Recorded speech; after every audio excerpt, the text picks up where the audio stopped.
I-discuss muna natin ang current situation para malaman natin kung para sa iba ang reading o hindi. So, dito ang side mo. At dito naman ang side ng person mo.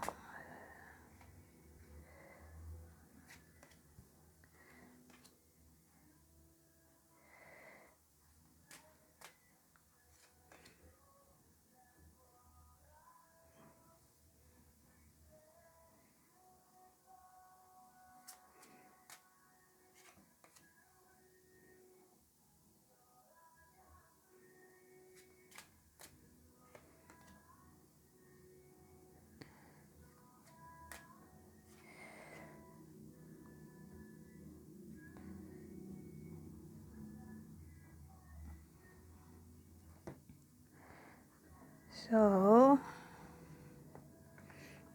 wait lang. Isin ko lang to. Ako, nainit kasi. Nainit yung part na to. Baka masunog yung card. Magsimula na tayo. So, dito sa side mo, parang di kayo nag-uusap. Wait, di nag-uusap pero may dasan sa uli.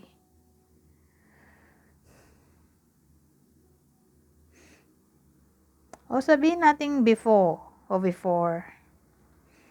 Nagkaroon ng problema sa communication. Pero na-solve naman. Kasi nga dasan ay dulo. So mukhang naayos naman. Dito sa side mo ha. Dito sa side ng person mo. Anong current situation?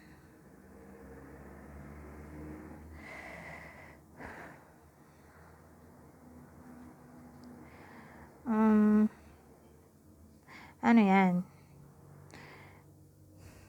Bakit parang nasa crossroads siya? Kasi may crossroads tayo dito. Na para bang hindi siya sure sa connection yung dalawa.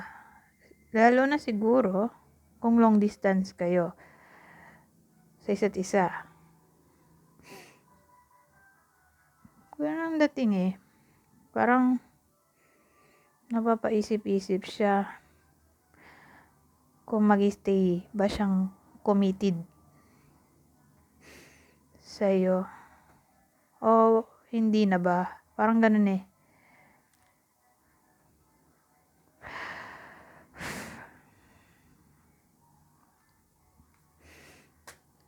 So, anong nangyari? Alamin natin. Bakit ganyan? Kaya pala siguro nagkaroon ng no contact nitong mga nakaraang araw o buwan, linggo. Nagka-problem sa communication in general. Kasi may nararanasang problema pala tong person mo nang hindi mo alam. At kaya pala ganun na nagkaroon ng no contact, sabihin natin ghosting o problem sa communication, laging late ang reply, matagal mag-reply, ilang araw bago mag-reply, ay kasi parang di na masaya sa'yo yung person mo, na para bang nag-iisip-isip na siya dito oh.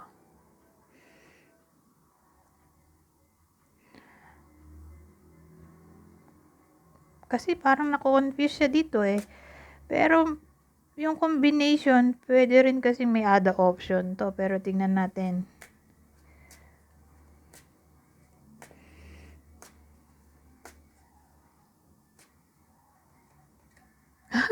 Oo, more like may other option o may mas tayo dito.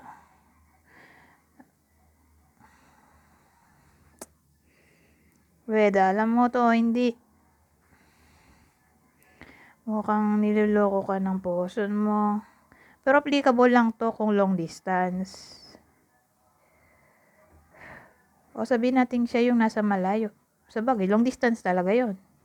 Kasi hindi kayo magkalapit. E di long distance. Di ba? So, kung long distance, posible ang lokohan dito sa connection na to. Dahil may mas tayo.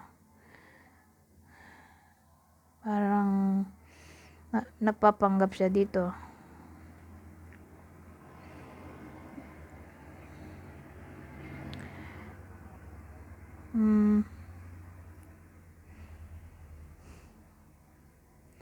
So, ang tingin ko may other option to. Kaya ganun na pawala-wala siya. Ang tagal niya mag-reply. O ginost ka before. Whether umamin siya o hindi. Pero, malaki chance na may other option sa connection na to.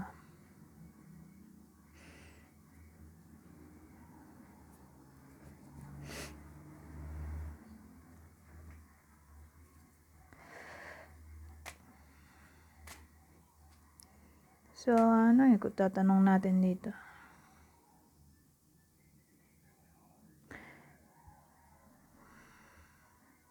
Kilala mo ba tong other option? Yes or no?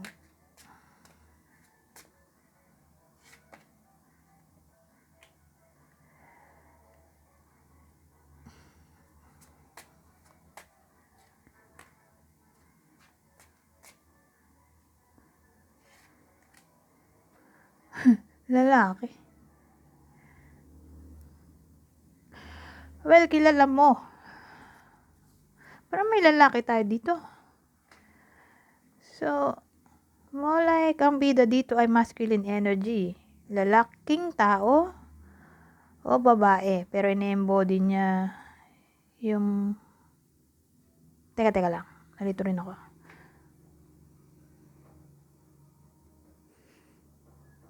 Lalaking tao o babae, pero tatama lang sa kanya kung ine-embody niya yung masculine energy kasi may someone else tayo dito at lalaki.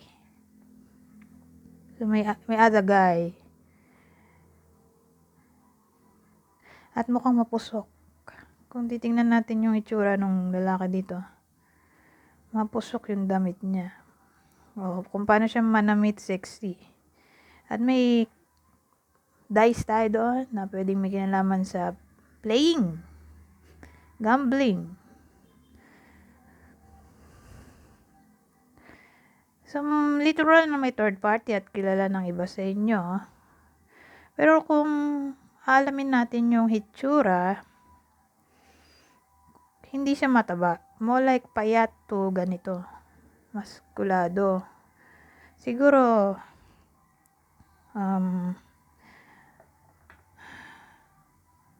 tawag dito, masayahing tao. Yung other person o other guy. O mabisyo. Pwede rin ganon. O impulsive. Kasi may Mars tayo doon, no? So, mapusok talaga, adventurous, impulsive. So, again, kilala mo. O siguro may idea ka na kung sino. Siguro, nakita mo na sa social media. Kasi mo like, long distance relationship to. So, nakita mo na siguro siya sa followers niya. Pero hindi ka naghinala. Pwede rin ganun. Parang nakita mo na siya somewhere o pwedeng nakasama niya na sa picture. Tapos hindi ka naman naghinala. Na other person pala yun. Kala mo friend lang. Pwedeng ganun.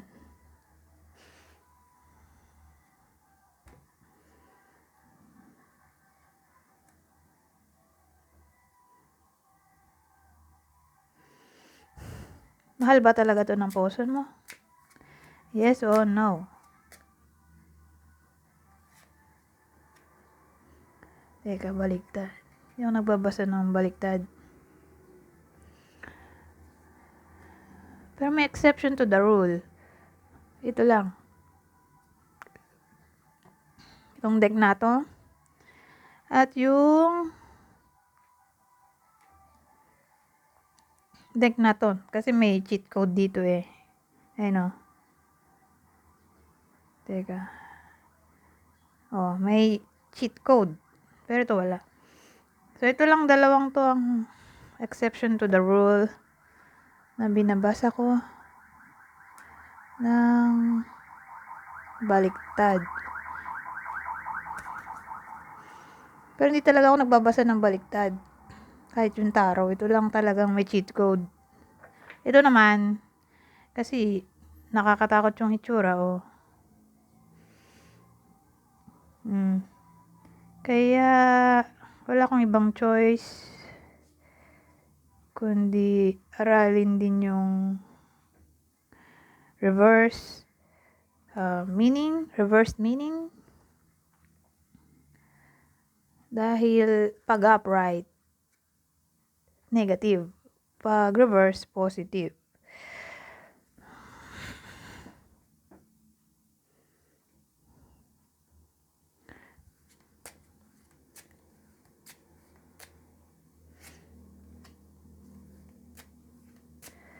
So, mahal niya ba talaga to?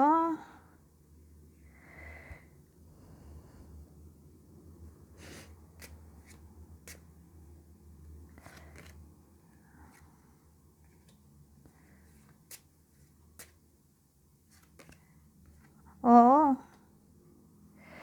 Mahal niya talaga. Sad to say.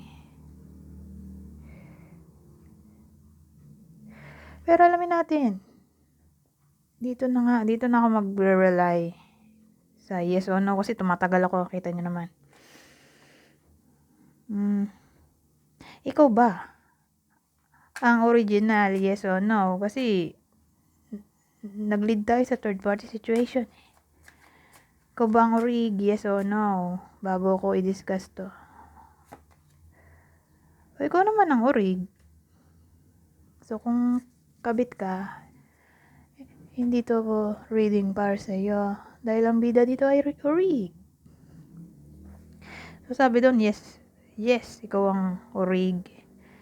Mahal niya ba talaga tong kabit? Oo. OMG.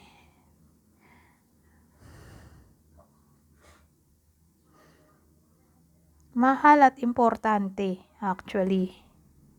Na para bang willing siyang gawin ng lahat-lahat. Makasama lang to. Ano ba yan? Willing nga siyang willing siyang magstay kung nasan man yung kabit niya. Dahil sa sobrang loyal niya doon. Nandito ang dog na may kinalaman sa loyalty.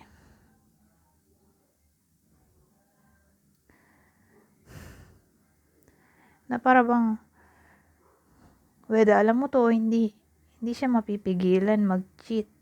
Dahil mas mahal niya nga to kaysa sa iyo. Kung kwento mo man to. OMG.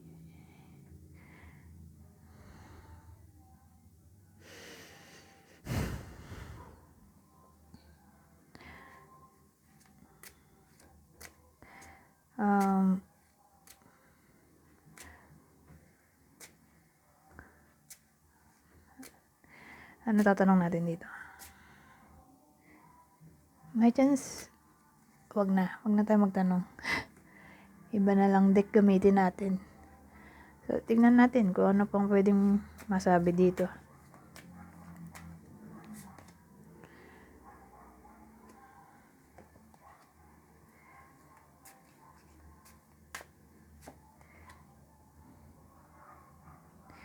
So, sabi dito, brothers and sisters to get along with others, see the love and the best within them.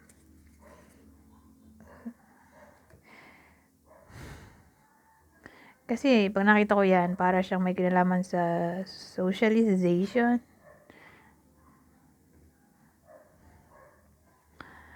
Pero siguro, pay attention sa siblings. Pero more like, may kinalaman to sa socialization.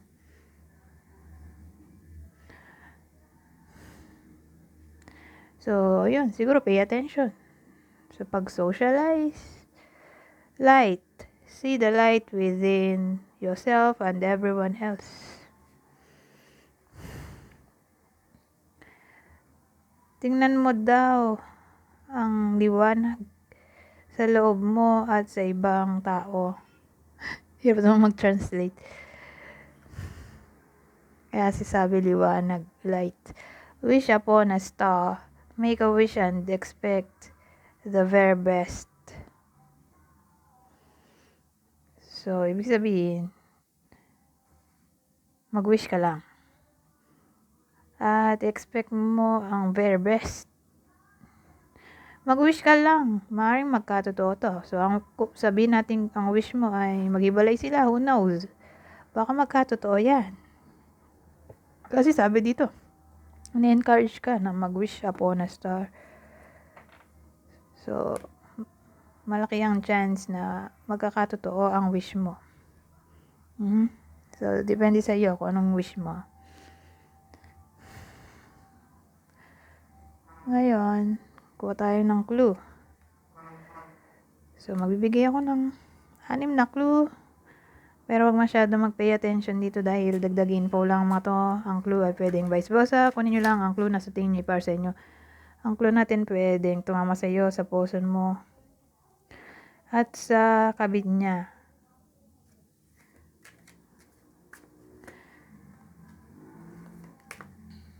So, Pisces, Taurus, Aquarius, Virgo,